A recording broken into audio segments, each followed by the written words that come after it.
emergency? I can't find my daughter. Okay, when was the last time you seen her? We were there at the park, and people said that somebody took her. Okay. How old is she? She's 5 years old. Okay, and what park are you at? Here in Bridgeton Park.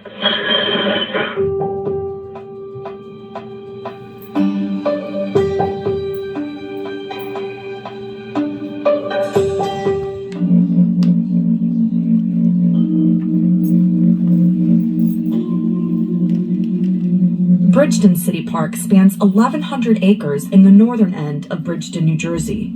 It's a big park for a small town. With a population of just under 30,000 compacted into 6 square miles, Bridgeton considers itself lucky to have this refuge. Bridgeton Mayor Albert Kelly uses it as a selling point to anyone considering moving here. Well, I think it's a point of pride in our community. We have a zoo. We have canoeing and kayaking. We have a beach where people can go swimming. We have something that most communities do not have. Once a manufacturing town, Bridgeton's identity has changed over the last several decades. Kelly has been here his whole life to witness some of the transition. When I was growing up, the main industry was food processing because we had so many farms that surrounded our city. Those very farms attracted thousands of immigrants, mostly from Mexico. It's a big change from when Kelly grew up, when the demographics were mostly white and black. Right now, our community is over 50% Spanish speaking. Even today, more people from South and Central American countries are moving in. Jonathan Cummings has been seeing the increase through his nonprofit Revive South Jersey. They've been working with the new wave of residents. The initial piece that brought people here was the migrant piece, and then again, as things kind of changed and more people settled, and this became our community. As more people immigrated here, business corridors started filling up. There's a lot of positive things that are happening. This has become a very welcoming and strong place for Latino families to come from all over Mexico, Central, South America. Old and new residents found recreation in Bridgeton City Park. It's a good place to raise a child.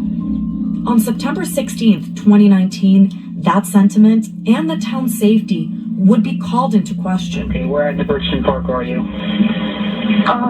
The one with the basketball court where high school is. Okay, so you're at the basketball courts behind the high school? Yes. Norma Perez Alavez and her husband Camilo immigrated from Mexico at the turn of this century. Traveling across the U.S. border with their 1-year-old child, the family made their way to Bridgeton. They started working in the South Jersey farm fields. A year after their arrival, Norma gave birth to their second child, a girl named Noema. I grew up here in Bridgeton. My family has lived here since I was born. A first-generation Mexican-American, Noema would have opportunities here her parents could have never dreamt of in Mexico. I came to the U.S. to give us a better life. Noema's parents would go on to have 3 other children. The expectation was that Noema and her siblings would get a good education in the U.S. To be someone and to have a professional career. But at 13, Noema met an older boy and became pregnant. With a baby on the way and no way to hide it, Noema broke the news to her parents. Al principio como que molesta. At first I was upset because Noema was a minor and still in school. Estaba yendo a la escuela. But the drive to make life better for her children overcame any disappointment. She told me to keep studying, and she and my dad were gonna help me out. Her parents were barely done with a baby themselves. Their youngest child, Camila, was 3 years old at the time. Noema was not even in high school yet and already about to be a mom. On April 25th, 2014, Noema had her baby. She named her Dulce Maria Alavez. Dulce means sweet in Spanish. Noema took the rest of the school year off. She was back in class for the start of her freshman year in high school. It was hard, yeah, but my parents were supporting me and they were helping me. Dulce's father, Edgar Perez Bautista, was 19 years old when Dulce was born. My parents didn't want him to be in her life anymore because he wasn't really helping me. Noema would let him spend time with her until November 2018 when he was deported. He got sent back to Mexico, and that's where they stopped seeing each other.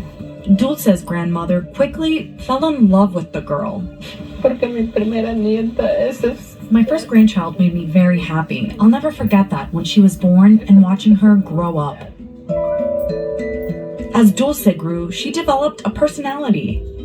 She loved to dance. She enjoyed putting on her mom's makeup and taking selfie pictures and videos. She's sweet, loving, caring. She likes a lot of small kids. Dulce was ready to be a big sister. When Dulce was almost 2 years old, Noema gave birth to her second child, a boy. She named him Manuel. Dulce took the role of being almost a middle child. She loves to play a lot with her siblings, her brother and her aunt. Starting in the fall of 2019, Camila and Dulce were going to the same elementary school. Dulce was 5 years old and had just started kindergarten at Buckshootum Road School that September. She liked going to school, and once she started kindergarten, she enjoyed putting on her uniform every morning to go to school. But Grandma says on the morning of September 16th, Dulce was not her usual self. She was crying, saying she didn't want to go. Her grandma convinced her to go to school by telling Dulce that when she got home from school, they would go out for pizza. Dulce got on the school bus. She went to school, but was still crying. Dulce's mom was off work that day. She picked up Dulce and Camila from the bus stop around 3 p.m. I got them down. We came to the house. They were changing. It was warm that day. A perfect day to play in the park and get some ice cream. I'm gonna take my kids out to eat and play. I already told Dulce, do you want to go to the park? And she was happy. She got excited. She was jumping. She got changed fast. She didn't want to wear her sneakers. She was wearing some white dress shoes. Then she reminded Dulce and Manuel of a secret. I told them maybe let's not go no more because I was too lazy. At that time, I was pregnant. My kids, Manuel and Dulce, knew, but my parents didn't know them. Noema was 19 years old and pregnant with her third child. It was a secret she was keeping from her parents for now. But tired or not, Dulce wanted her mom to take her to the park.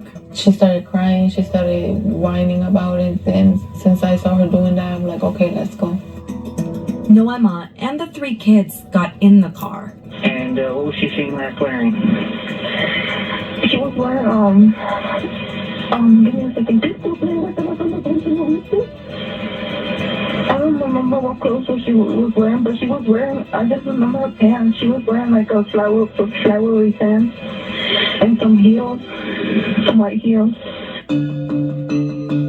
We went to a local ice cream shop, but it was closed. So after that, we went to the gas station. We were just looking for ice cream. They were choosing their own ice cream, and I was getting a lot of tickets. Dulce went for a coconut water ice cup. Her little brother grabbed a frozen Snickers bar. From there, they got back in the car and drove about 3 minutes to the playground in Bridgeton Park. When we got here, the kids were in the back and they were opening their ice creams. And Dulce and Manuel got off and went to the park. And Camila wanted to go behind them, but I told her she had to do her homework. I could see them, but I just couldn't see the part where the swings are. So my parents did that in the past with me. They will be in the car and they will be waiting, but there will be more kids and more people at the park. So that's why I did that. I let them go because I thought that it was something safe for them. Noema says she was working on her lottery scratch-off while her kids played in the distance. She's unsure just how much time went by. I don't really remember, like 5 minutes. It was enough to catch a glimpse of Dulce one more time. She was playing in the slides with her brother. That's the last thing I seen doing her. She was going down the slide. Some minutes had passed, and when I looked up my head, I couldn't see my kids anymore. I took them in to go check. When she did, she came back with manual only. She said that Dulce wasn't there. I felt she has to be there and she couldn't go nowhere else. When we got down, and we started yelling her name, that she was playing hide and seek.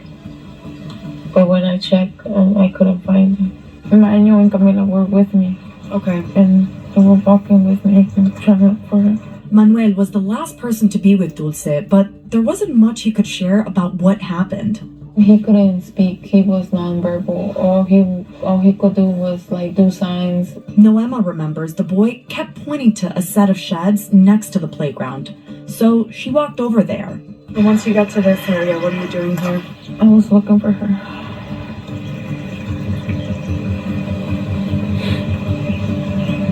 I don't feel good being here. What was it? I don't feel good being here. You don't feel good? Okay. This spot takes an emotional toll on Noema. It is where panic first set in that September day 4 years ago. I was screaming. I couldn't find him.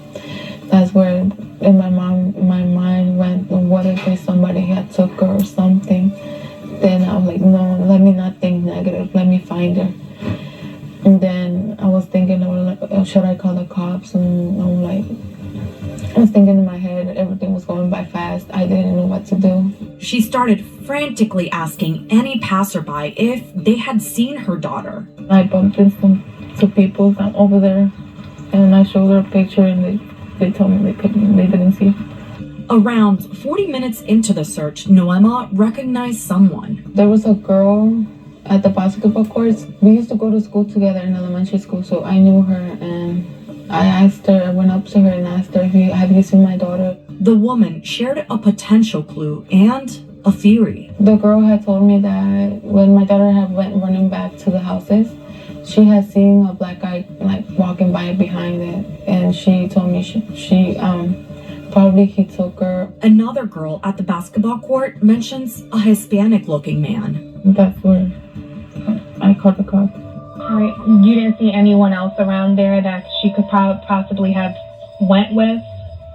No, not that I know of. Because we just don't know. There's just some other people that they're here that said that they saw her running through some houses in the back. And they said that they saw two men. They saw a black guy and they saw a Mexican man with two kids. Who's saying that they saw them? But there's people here in the basketball court that they saw her. They said they saw her running. The officer on the line relayed some of the information to another officer. Are you at the basketball court? Yes, I'm right here right now. Moments later, the first cop shows up on scene. I already have an officer here. I can't find my daughter. Okay, when was the last time you seen her? 5-year-old Dulce Maria Alavez is missing. Her mother, Noema, last saw her playing with her brother at Bridgeton City Park. She frantically searches for the girl as the fear increases that someone took her.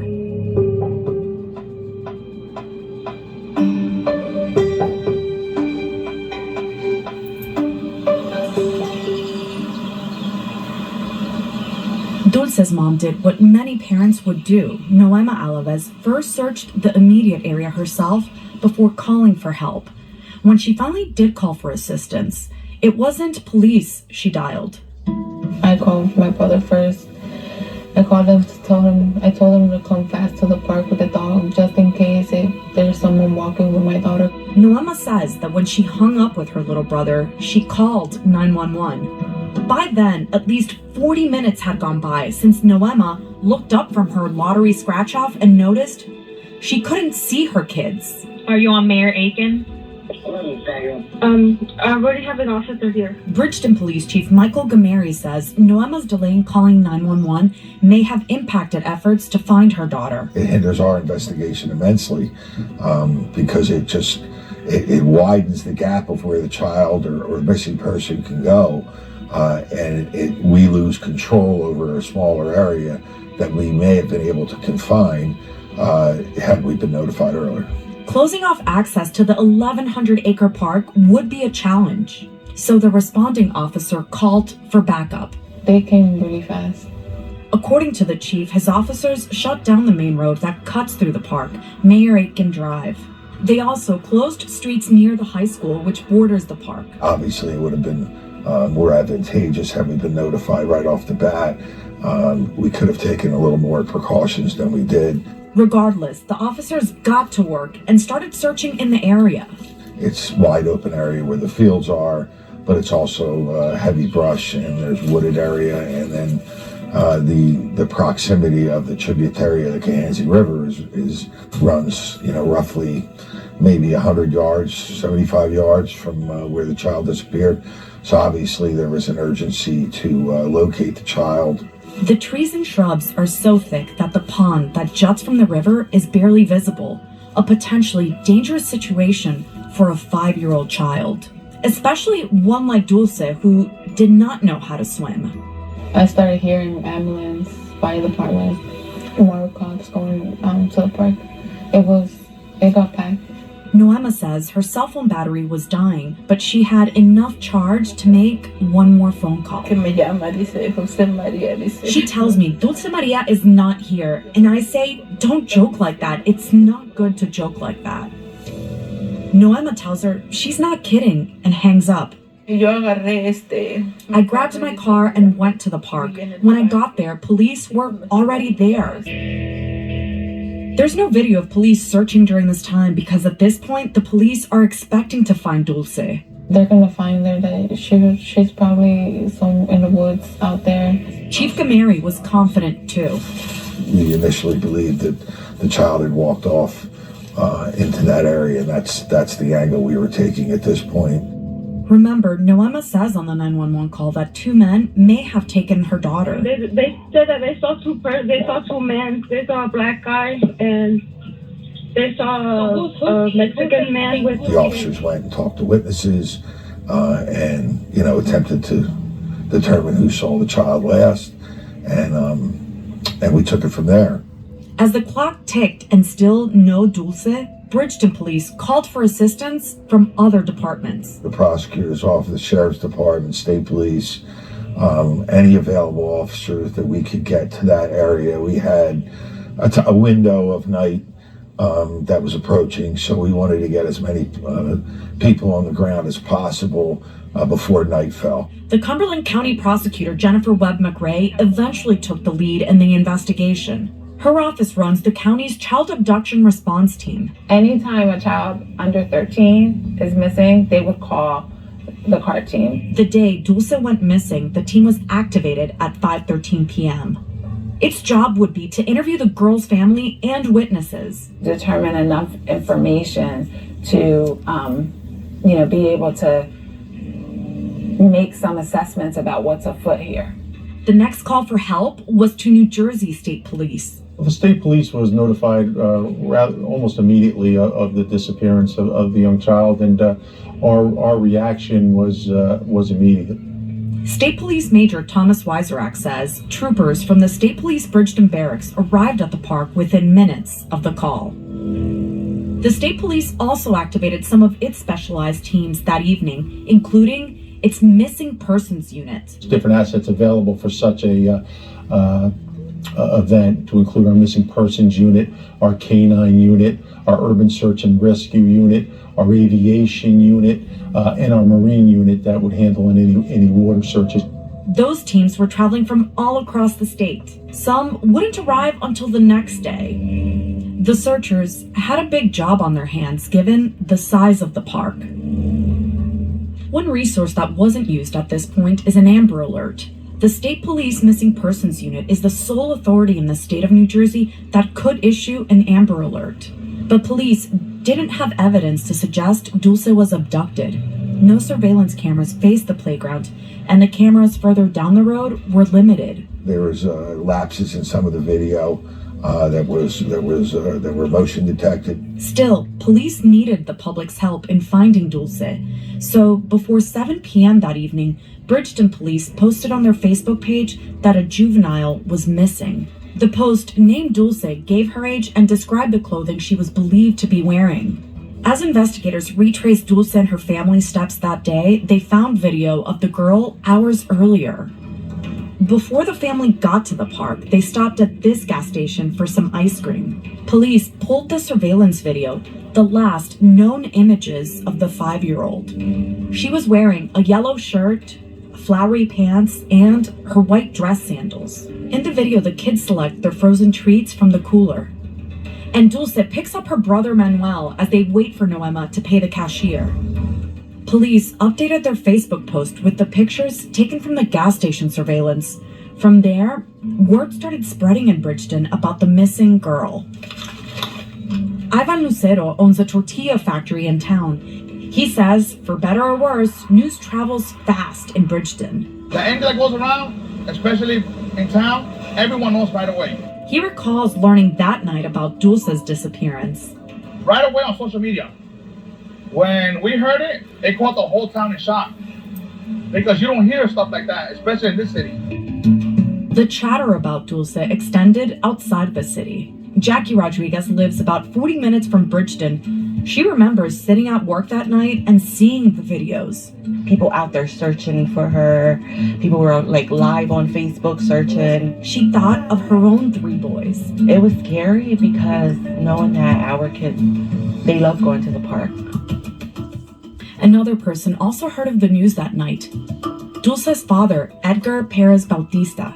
He reached out to me that night. I remember his brother had came and he gave me the phone. He told me to talk to him. He's worried about her. And I couldn't talk. I was too busy worrying about my daughter. Dulce's father was living in Mexico at the time. Authorities would later confirm that in an interview. Sometime after midnight, Noema and her family go home to try to get some rest. I couldn't sleep. My parents couldn't sleep. And when the morning came, we went straight to the park.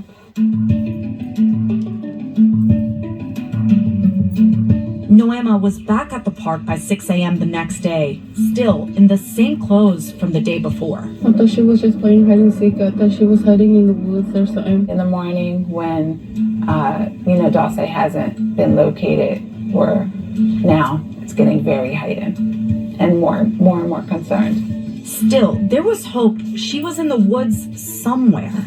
Through the early morning, we were still hoping to find the child, maybe in brush or had gotten tangled up.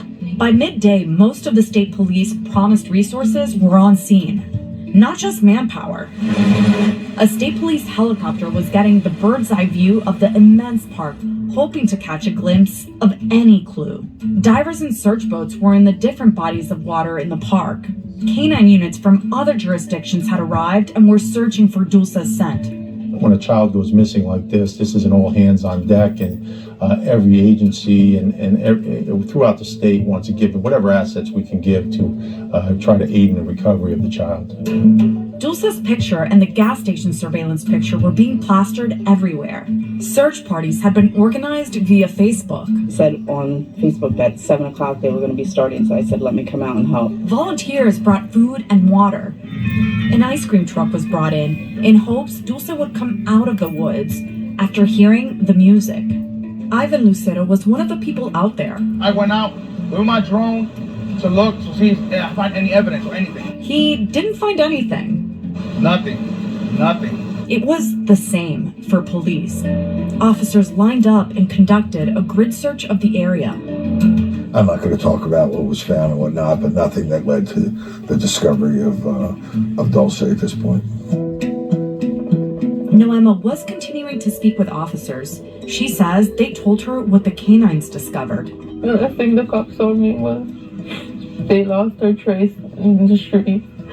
The trace they lost it over there. She was pointing to Bird Street, a road that leads out of the park. At this point, she starts thinking Dulce may have been abducted. If that is what happened, local and state law enforcement were about to get some federal help. FBI Special Agent Daniel Garabrandt is based out of a New Jersey field office. He heard about the missing little girl on the news. We called out there and offered our assistance, and I started driving out there right away. The FBI actually reached out to me. I'm a member of the FBI's Child Abduction Rapid Deployment Team, so the CAR team will get involved anytime a child goes missing under suspicious circumstances. Garabrandt arrived at the park and met with local law enforcement. And once I got there and got more details, we started deploying a lot of resources out that way. Those resources included 4 to 7 FBI agents, plus the specialized card team. And there were roadblock canvases set up, canvases of the park, neighborhood canvases, video canvases. Noema thought a big federal agency with its high-tech resources is just what the search needed. When I found out the FBI was going to be involved, I thought that they were going to find her real quick and she was going to be home with us. That didn't happen. As the 24-hour mark of Dulce's disappearance approached, Noema was growing more desperate. She wanted police to use another tool at their disposal. She says she begged them to put out an Amber Alert. Police weren't ready. I was screaming. I couldn't find him. That's where in my mind went, what if somebody had took her or something? Dozens of police officers descended onto Bridgeton City Park to look for 5-year-old Dulce Maria Alavez. They searched by foot, air, and water. There was no sign of the little girl. I begged them to put out the Amber Alert.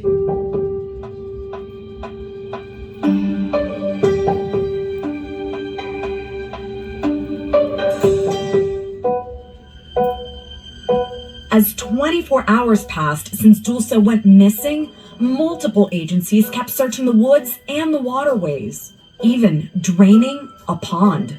That afternoon, the police chief noted the ticking clock. The amount of time the child's been missing, obviously, if the child wandered away, time is of the essence. Obviously, if there's something foul play amiss, time is also of the essence. Dulce's mom, Noema, had requested an Amber Alert be issued.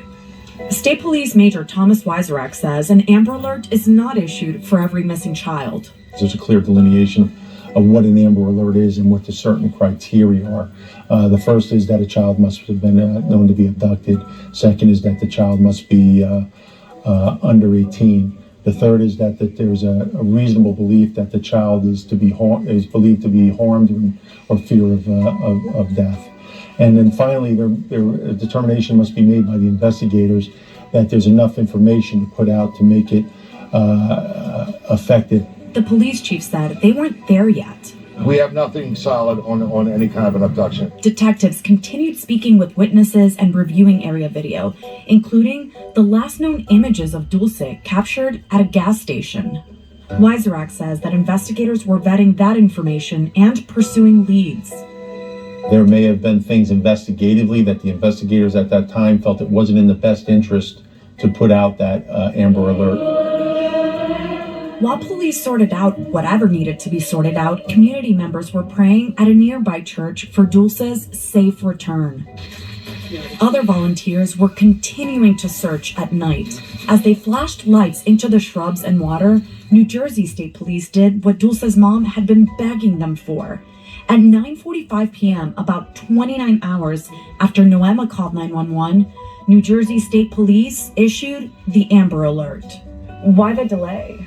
Again, I wouldn't say it was a delay. I would say, again, there's a lot of factors that go into the decision as to when to release an Amber Alert. The alert flashed on phones, road signs, and on social media, describing Dulce and the man who may have taken her. The suspect is described in the alert as a light-skinned Hispanic male, 5'6" to 5'8", thin build, no facial hair, facial acne. He was wearing orange sneakers, red pants, and a black shirt. The description goes on to say that the suspect was last seen leading Dulce from the playground to a red van with a sliding side door at about 4:20 p.m. the day before. We built a timeline, and based on that timeline, we're confident that she disappeared from the park. Well, nobody really disappears. So do you think she was abducted? We, at this point, have to, that word is just so jarring to me. But yes, we believe that she was taken from the park. The likely abduction of Dulce was a shock to the residents of this farm-surrounded town. Ivan Lucero grew up in Bridgeton and is raising his kids here because it's supposed to be a safe place. Everyone leaves their children playing. They're just sitting down, just looking over them. You don't have to worry about anything because that doesn't happen here. And when we heard that happen, everybody was shocked. Mayor Albert Kelly remembers how panicked parents were. Puts the city on edge for something like that as significant to happen. Although the Amber Alert had everyone on the lookout for a red van, the reality was that description was fuzzy. We are looking at red vehicles. Van was the description that we received, but you know that when you receive descriptions, sometimes they may not be accurate, so it could be a truck rather than a van. We later learned the information in the alert was provided by a child. One detail not in the Amber Alert is also of note. It only mentions one man. The girls on the basketball court who Noema spoke with before calling 911 mentioned two men. They saw a black guy and they saw a Mexican man with two kids. The police chief says that the black man described in the phone call was identified by police. We believe we've located that person and interviewed him as well. The Hispanic man had not been located. They also didn't have video of a man matching that description in the area. Remember, the park wasn't equipped with a surveillance system. Still, police combed through the little video they did have for clues. There was a great deal of investigation that went into looking to see every car that went in and out of the park that we could identify. And we did track down a number of cars that were of interest and try to either rule them in or rule them out. Police said then that Noema and her family were cooperating with the investigation. But almost from the beginning of the search, rumors started swirling in the community about Dulce's mom. People are saying that she might know. Only God knows, and she knows what happened. Jackie Rodriguez was helping out the family by organizing vigils and searches. She became the family's spokesperson. She said people would send her information about Dulce's mom. I used to get a lot of just Noema's background, like friends of hers and family friends of just, you know, her past of her being on drugs and her partying. Noema's social media showed the teen mom smoking marijuana. At that time, all I thought was like having fun and drinking with my friends.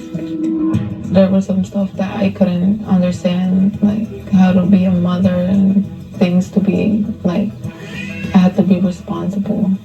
During the early days of the investigation, the police chief said that detectives had to question Noema and her family. Sometimes tough questions have to be asked during an interview, and people take offense to that. Noema recalled officers going to her house in the days following Dulce's disappearance. They came to my house and they were mad and they were frustrated. She faced questions from detectives who she says believed someone in Dulce's family may know what happened to her.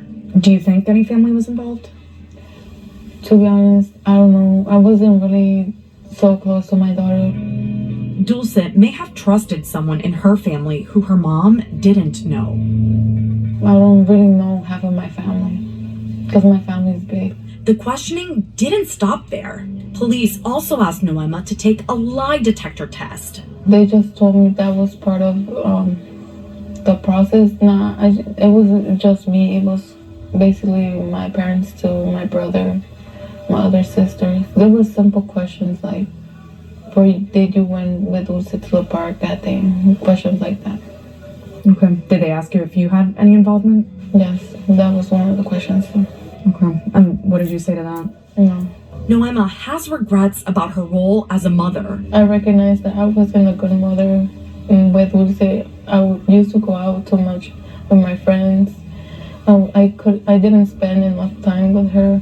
She says that now that Dulce's missing, but when she did have Dulce, was having a daughter a burden? Did you want to arrange anything to get rid of having a daughter? No, my mom had a custody for her. She already had a custody for my daughter. In the fall of 2017, Noema and her mom went to the Cumberland County Courthouse. Noema signed off on Norma taking custody of Dulce. I had seen my mom love my daughter a lot. I asked her if she would give us custody of Dulce because she's almost always with us. Noema had moved out to live with Manuel's dad. She had dropped out of high school and was working 14-hour days. The things were too expensive and I had to help him. That's why I dropped out. But she says she still saw her daughter on her days off. She loved her. I would never do something like that or hurt my daughter. Since she moved out that first time, Noema has been in and out of her parents' home, sometimes living there, sometimes not. When Dulce went missing, Noema was not living with her family. As the days became weeks, police and community members were organizing searches and asking anyone with information to come forward. I hope somebody that knows something comes to the search. Then nearly 1 month after the Amber Alert was issued, a potential break in the case. State police released new information, a sketch of the possible suspect. The second description announced that we were looking for a person of interest that was wearing a white t-shirt, blue jeans, and a white baseball style hat. The man was reported to be a Hispanic male, approximately 5'7", slender build, 30 to 35 years of age. The description with the sketch and details in the Amber Alert had similarities, but also differences. The two men described were Hispanic, slender build, and similar height. They both had facial acne, but the clothing was different. One man was said to have a white t-shirt and blue jeans, while the other had a black t-shirt and red pants.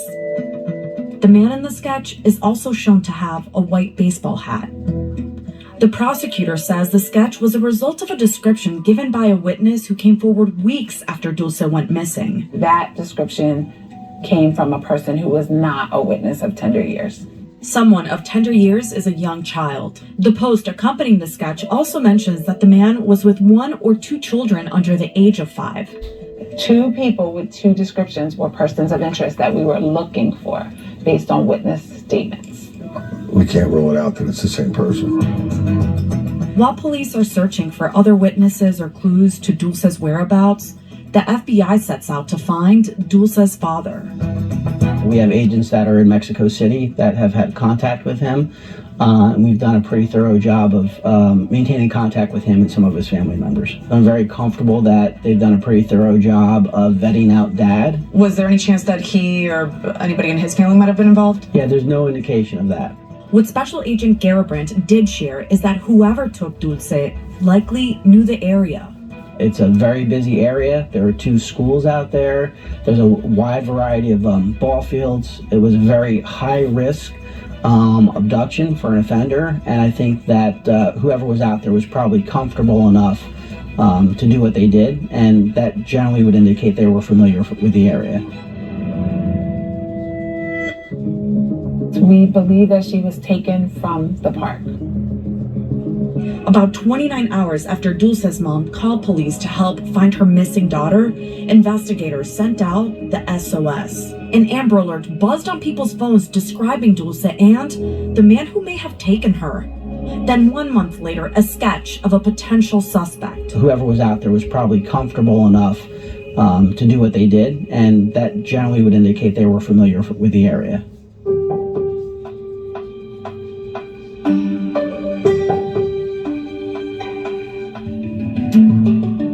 Months had gone by since Dulce went missing from Bridgeton City Park, and still no sign of her.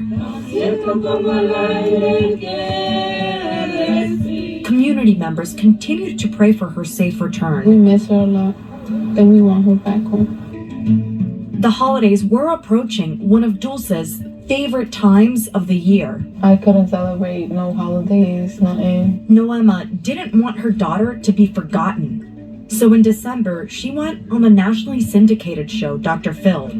Dr. Phil pressed her on what the Bridgeton rumor mill was saying. You did not sell your daughter, correct? No.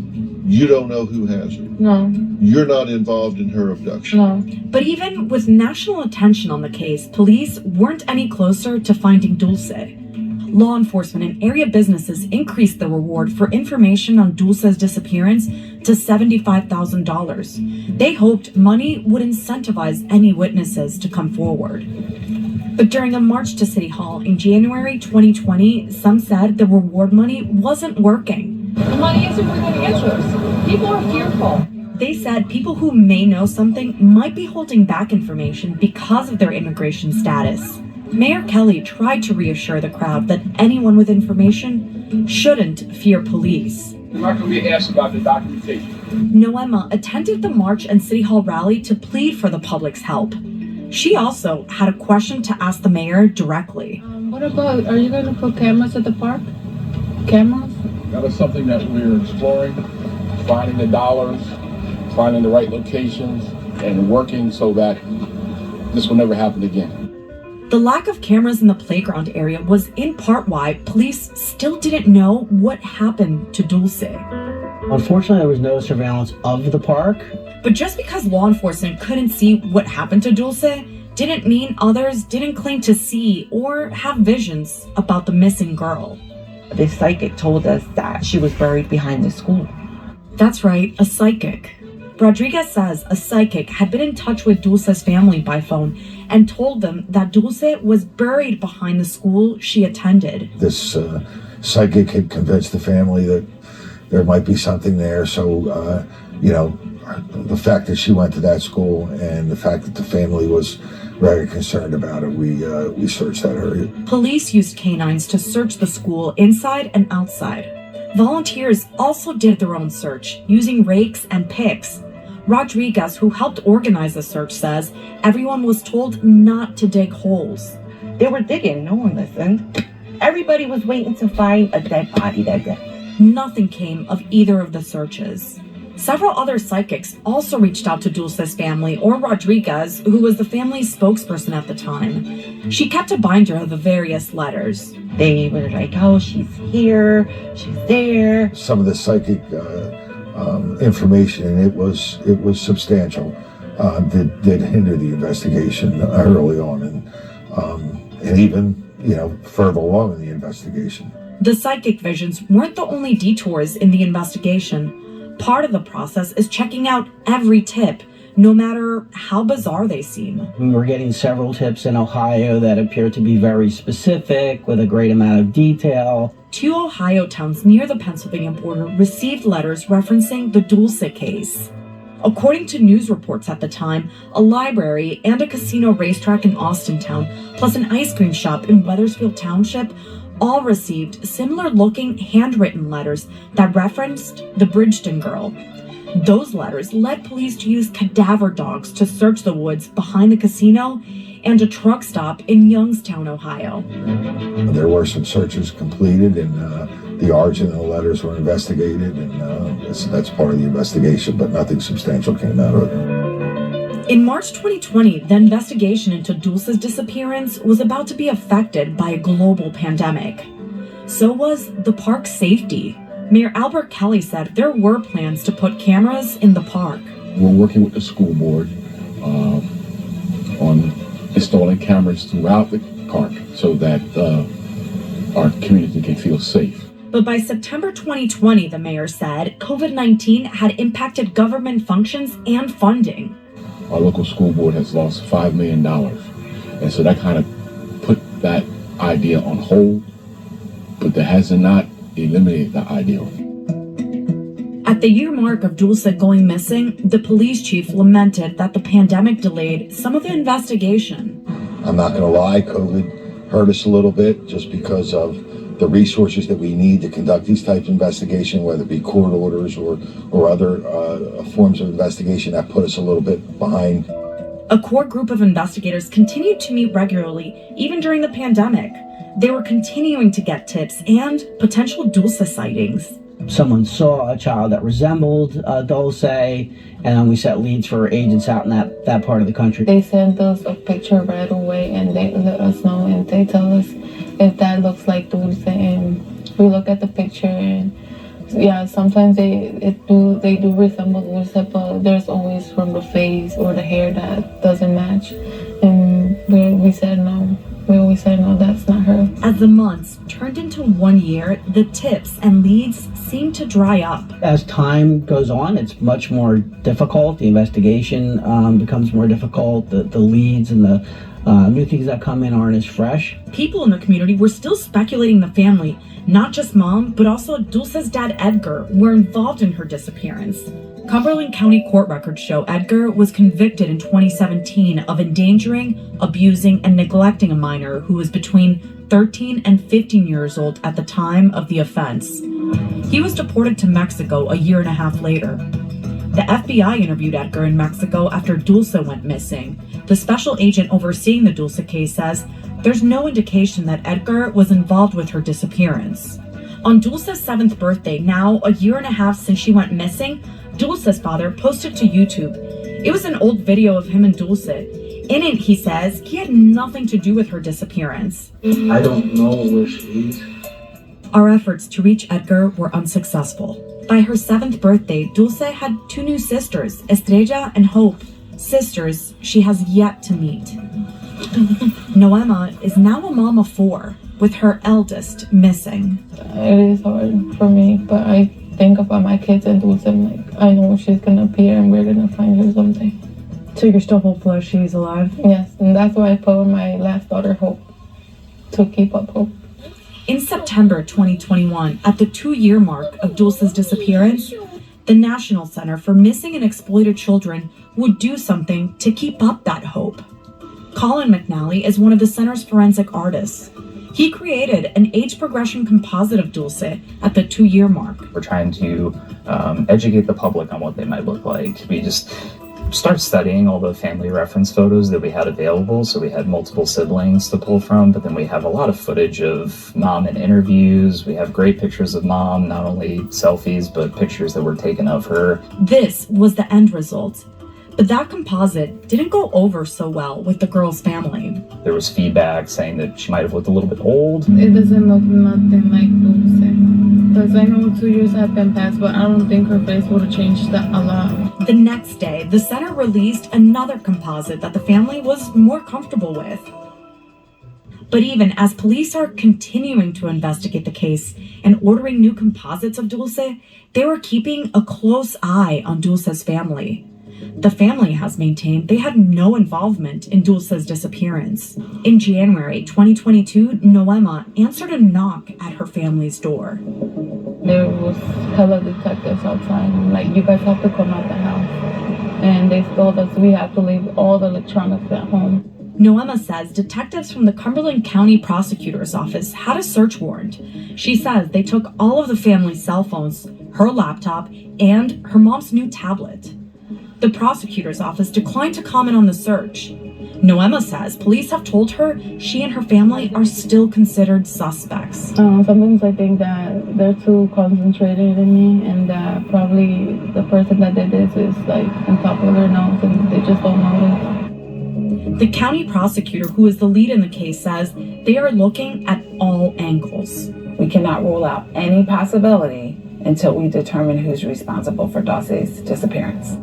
And this man, drawn in the sketch, may have the answers police are looking for. The Hispanic male in the sketch, we have not positively identified who that was, and that's certainly something of interest for us still. We're trying to figure out who that person may be. Garibrandt and other law enforcement officials fear that people know something that may help crack the case. Maybe they're not trusting of law enforcement. Maybe they're not, they don't know if they'll be believed or not. But I believe that there was someone that saw something that could help us with the investigation. Even as the tips have slowed, Noema and her family have tried to keep Dulce's case in the spotlight. In April 2023, they held a 9th birthday party for Dulce at the park where she went missing. Happy birthday, dear Dulce. The hope is people will continue to look for her. We haven't got any answers about the disappearance. Other than birthdays and vigils, Noema avoids going to Bridgeton City Park and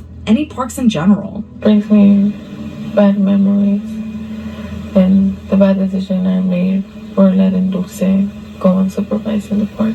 Bridgeton City Park did get surveillance cameras. We have strategically placed cameras throughout the park so that this does not happen again. Surveillance systems were installed at the splash pad across from the zoo, Sunset Lake, and the Hall of Fame building across the street from the basketball courts and playground. We requested video recordings from the cameras at the Hall of Fame building and the surrounding area. It was for a day and time we were there. Out of the 6 cameras at the building, this is the only one pointing at the playground area.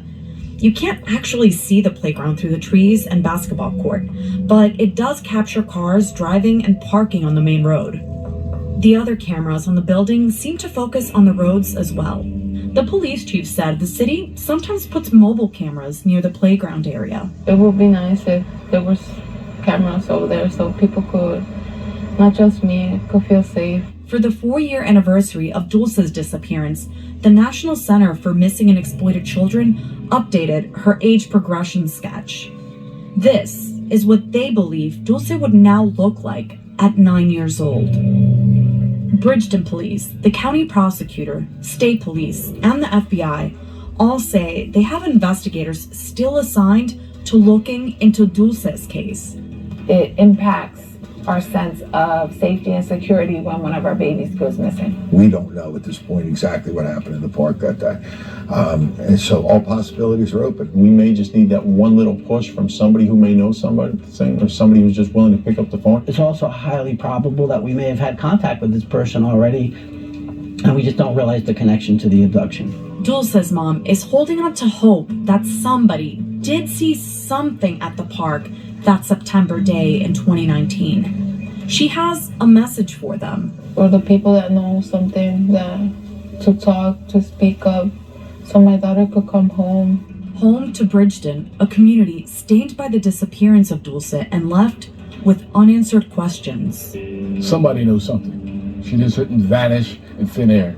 If you have any information